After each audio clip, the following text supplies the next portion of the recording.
ร่างไม่ต้องกลับงวดวันที่1 กรกฎาคม 2568 ดูเลย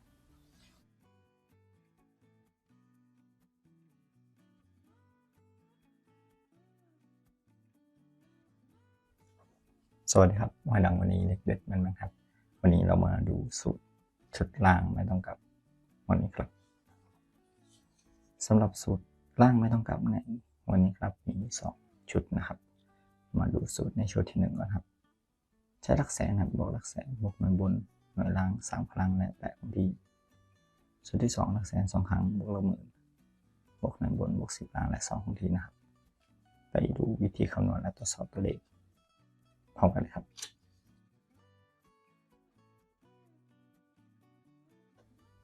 ครับเรานำสูตรครับมาเขียนคำนวณกับกล่องวันที่1เริ่มจากวันที่2 พฤษภาคม 2568ครับ213388ล่าง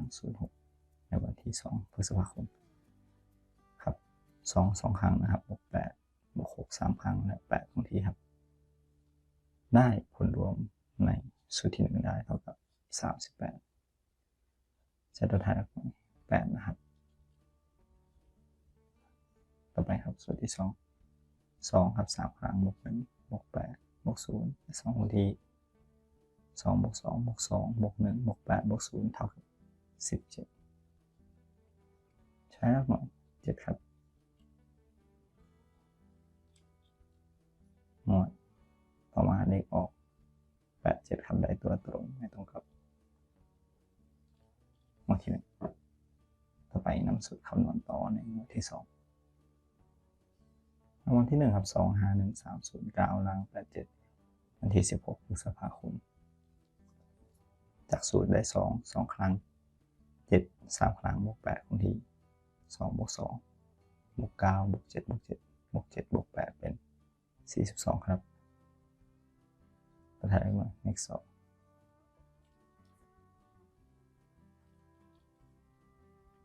ต่อไปครับสูตรที่2 3 ครั้งนะครับบวก5บวก9บวก8และ2ที่2บวก2บวก2บวก5บวก9บวก8บวก2ได้เท่ากับ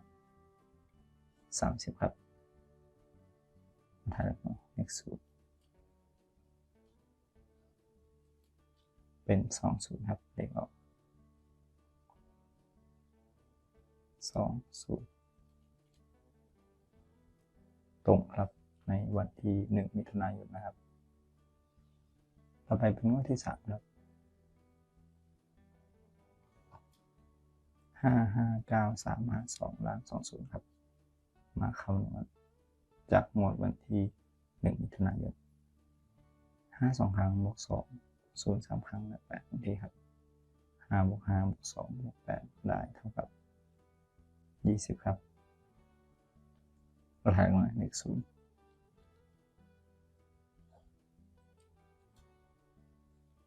ส่วนที่2 5 3 ครั้งบวก5บวก2บวก2และ2คงที่5บวก5บวก5บวก5เป็นบวก2ต่อนะครับ2บวก2เป็น26ตัวแทนมา6ครับเป็นเลข06เลขยอดในงวดต่อมานะครับวันที่16 มิถุนายนออก06ครับเลขตรงฉะนั้นเราใช้สูตรนี้ครับมาคำนวณต่อหางวันที่1 กรกฎาคมนะครับ507392ล่าง06นำรางวัลที่1จากวันที่ผ่านมา16 มิถุนายนคำนวณ5 2 ครั้งบวก2 6 3 ครั้งและ8คงที่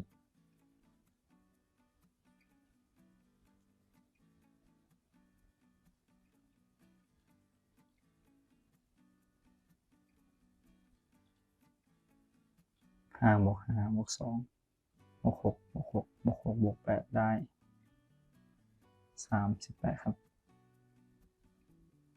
ตัวท้ายมาเลข8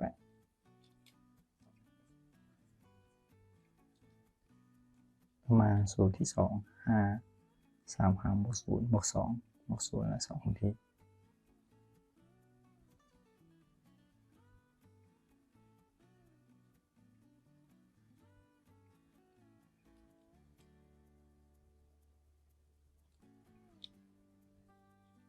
บวก5บวก5บวก2บวก0เป็น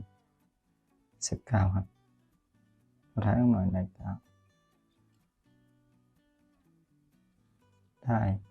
89นะครับวันที่1กรกฎาคม2568ครับสรุปกันอีกครั้งในสูตรที่1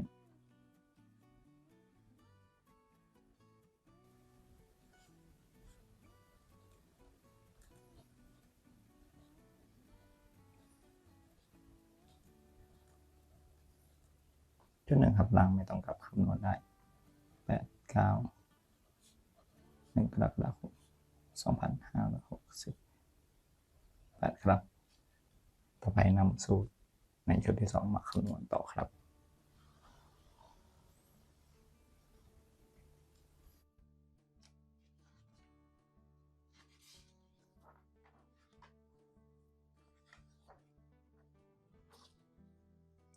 สูตรชุดที่2นะครับล่างไม่ต้องกลับตัวเดียวนะครับสูตรที่1หลักหมื่นบวกหลักพัน2ครั้งบวก10ล่างบวก10ล่างบวก10ล่างและ1คงที่สูตรที่2หลักแสนบวกหลักหมื่น2ครั้งบวกหลักพันบวกหลักพันบวก10ล่างบวก1ล่างและ1คงที่ครับไปคำนวณพร้อมกันเลยครับ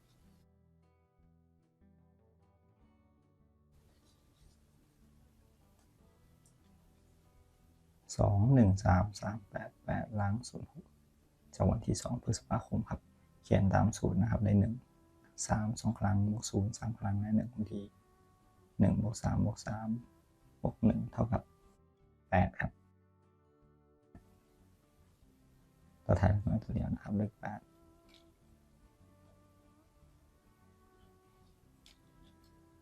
ส่วนที่2ครับได้2บวก1 2ครั้งบวก3 2ครั้งบวก0บวก6และ1คงที่2บวก1บวก1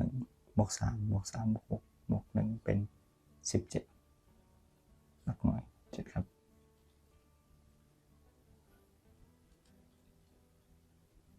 นี่ก็ล้าง87นะครับตัวเดียวไม่ต้องปรับครับวันที่1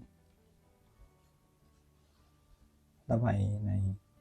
วันที่2มาคำนวณตรวจสอบต่อครับ5บวก1 2ครั้งบวก8 3ครั้งบวก1คงที่5บวก1บวก1บวก8บวก8บวก8บวก1เท่ากับ32ครับตัวท้ายมาได้เลข2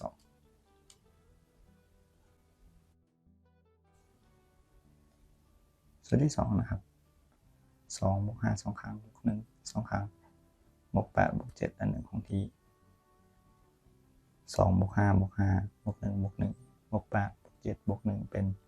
30ครับหลักหน่วย0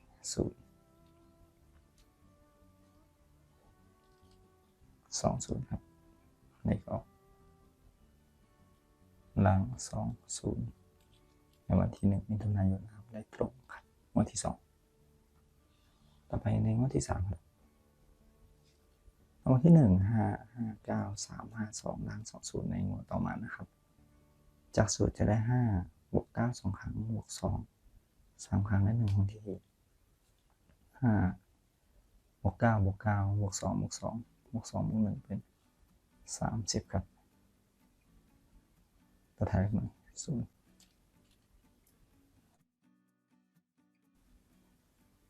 ส่วนที่2ครับ5บวก5 2ครั้งบวก9 2ครั้ง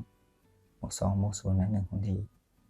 5บวก5บวก5บวก9บวก9บวก2บวก1เป็น36ครับนับหน่วยได้6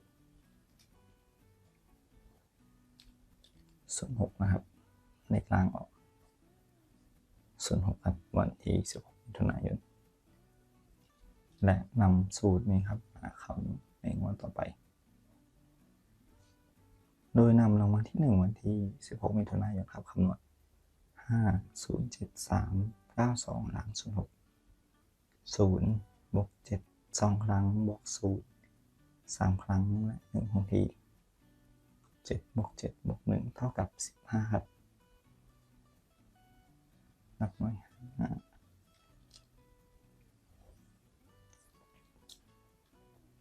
ส่วนที่2 5บวก0 2ครั้งบวก7 2 ครั้งบวก0บวก6และ1คงที่5บวก7บวก7บวก6บวก1เป็น26หลักหน่วย6ครับ56วันที่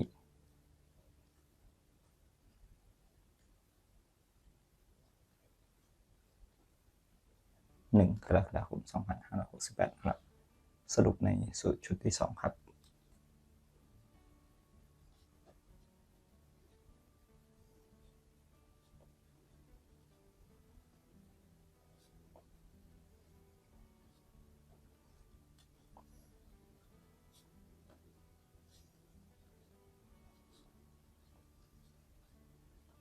ร่างไม่ต้องกลับชุดที่ 2 56วันที่ 1 กรกฎาคม 2568 ครับก็ขอขอบคุณทุกท่านนะครับที่ติดตามรับชมรับฟังครับและก็อย่าลืมกดไลค์กดแชร์กดติดตามเป็นกำลังใจให้ด้วยครับสำหรับวันนี้ขอให้ทุกท่านโชคดีสวัสดีครับ